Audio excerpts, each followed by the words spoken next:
probably really familiar with Blizzard games, Overwatch, Heroes of the Storm, World of Warcraft, but what you might not be aware of is Blizzcon is coming and there are 5 different esports competitions happening there. So to talk about that and what esports plans Blizzard has in the future, we have Adam Rosen, the Senior Business Operations Manager at Blizzard for Esports. Hello. Hi, nice to be here with you. I'm so excited to talk to you, but I have to admit, I have no idea what your job title means, so you have to explain a little bit about what a Senior Business Operations Manager does for esports at Blizzard. Sure, so the way that we think about the esports team at Blizzard is we have the product team, which is responsible for making these awesome leagues and really epic live events. And then we have the business side, which is everything beyond that, looking cross-franchise between all of our different games, looking at incubating new projects, looking at ways to build our business, way to grow what we're doing. And that other side, that business side, is me. As I mentioned, Blizzcon is coming up really soon, and there are some pretty big esports initiatives now at Blizzcon. It's not just a convention where you come to play Blizzard games. Can you talk a little bit about what exactly is going on at Blizzcon? Yeah, absolutely. So this year at Blizzcon, we'll have 5 of our esports titles represented in some way. We have the World of Warcraft Arena Championships, which is the top WoW players from around the world coming to compete in PvP. We have the Overwatch World Cup. We have the Hearthstone Invitational. We have the HGC Global Finals for Heroes of the Storm.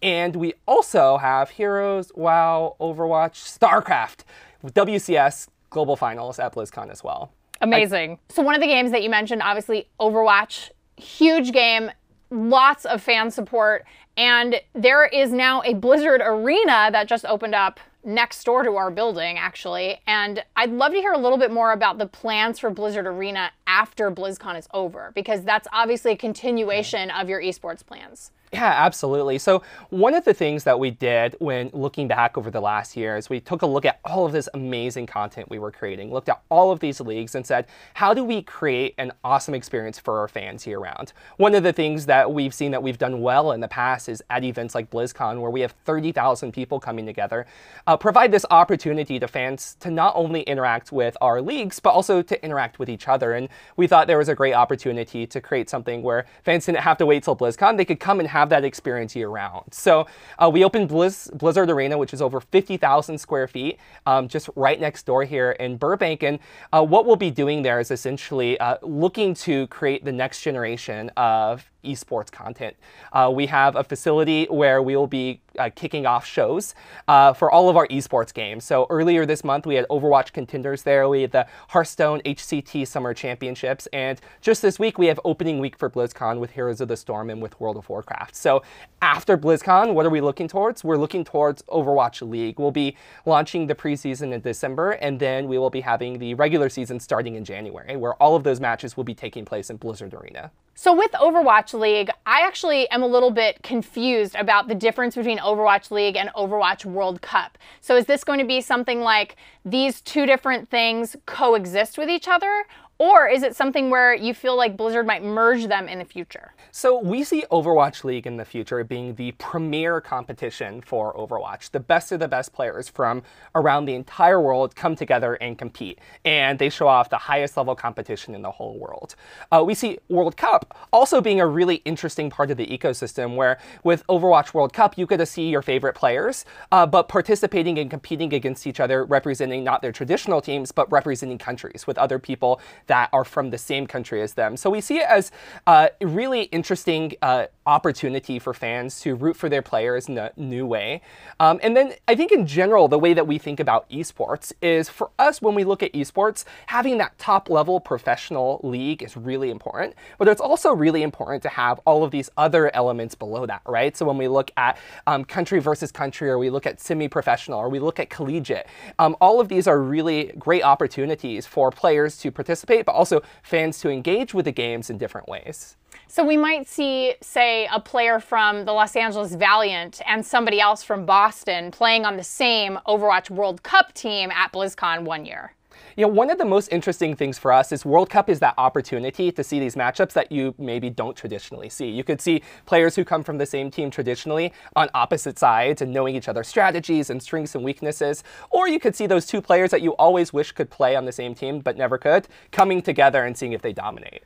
That's really cool. I am looking forward to watching that. And then what is something that you wish more people knew about esports at Blizzard? One of the most interesting things about esports to me, especially for new viewers who maybe are looking in at esports for the first time and don't really understand it yet, is that there's so much depth there. When we look at traditional sports, we see all of these things that make it great. It's the storytelling, it's the history behind the players, it's these rivalries, it's the fierce preparation that goes into all of these matches, and we see the exact same thing with esports, but more. We see these players who are coming together on teams, they're practicing, full-time practice regimes, they have team houses, they have coaches, they have nutritionists, they're studying, they're analyzing their opponents, and all of this culminates in this top-level competition. So I think one of the interesting things that new viewers might think is, oh cool, you're just getting gamers together and they play, but it's not that at all. It's actually the best of the best coming together. And these at BlizzCon this year, we have players who've been training all year who are finally coming together and get to put all of that training to the ultimate test. That's interesting that there are some like sort of common misconceptions about it being gamers all kind of being tossed together. Everybody's kind of casually playing and now they're going to play at this high level, but it really is kind of a full-time job for a lot of these guys and girls. So one of the things that I think is really interesting is, like you were mentioning about sort of this idea of what esports is, one of the things that Blizzard kind of has on lock is appealing to gamers of all age ranges, right? So you have Hearthstone for somebody who maybe is not a shooter fan. You have World of Warcraft, which is kind of a legacy at this point of its own. And then you also have new things like Overwatch and Heroes of the Storm. So how does Blizzard as a company plan to appeal esports-wise to both younger gamers who maybe haven't grown up with some of the titles that Blizzard is most famous for, and then also older gamers who maybe say, well, I like gaming, but esports isn't really my thing? Yeah, it's a good question, and it's something that we think about a lot. It's interesting because each of our games, for example, at BlizzCon this year, we have 5 esports titles, and each of them brings something a little bit different and a little bit new, right? When you sit down to watch Hearthstone, it's obviously a card game where you have players who are going head-to-head against each other with decks they've crafted, and it's very strategic. And something like that is very different from, say, Heroes of the Storm, which is all fast-paced. It's action, it's teamwork, it's communication, it's strategy. So depending on what a person is interested in, we think there's a game and an esport for everyone. Cool. Speaking of Heroes of the Storm, everybody, I should mention, full disclosure, my brother works on Heroes of the Storm at Blizzard. However, getting any information or beneficial anything from him is like squeezing blood from a stone. It's impossible and really not worth anybody's time. So thanks, Chad. Great job. All right, so next question. One of the things that I think is really interesting, and I'd love to hear how Blizzard is sort of handling this, is we're seeing games like World of Warcraft and StarCraft 2 sort of take a little bit more of a backseat compared to Overwatch, Hearthstone, Heroes of the Storm, these games that are sort of newer, that have a lot of groundswell in the way of fan interest. How do you balance all of these different titles that have their own fan bases that obviously, especially with World of Warcraft and StarCraft 2, have been around for years at this point? How do you balance all of these things as they sort of, kind of come up and then ebb back down? Yeah, it's a good question. One of the things that we look at a lot for each of our esports is not necessarily creating something that works as an esport and then copying and pasting that for each of the different games. Each of the different games that we have these leagues for, we try to customize for what works for the game, what works for the players, what works for the fan base. So something like StarCraft, like you mentioned, has been around for 20 years, right? It's the original esport in Korea, and I think something that makes it really special is this longevity. It's the history, it's the stories of these legends who've been playing sometimes for over 10 years coming and really trying to see if they can continue their legacy. So what we do when balancing these is really just looking at what is best for each league, what's best for each game, and trying to be true to the game at the end of the day. So where do you see Blizzard's role in esports in 5 years?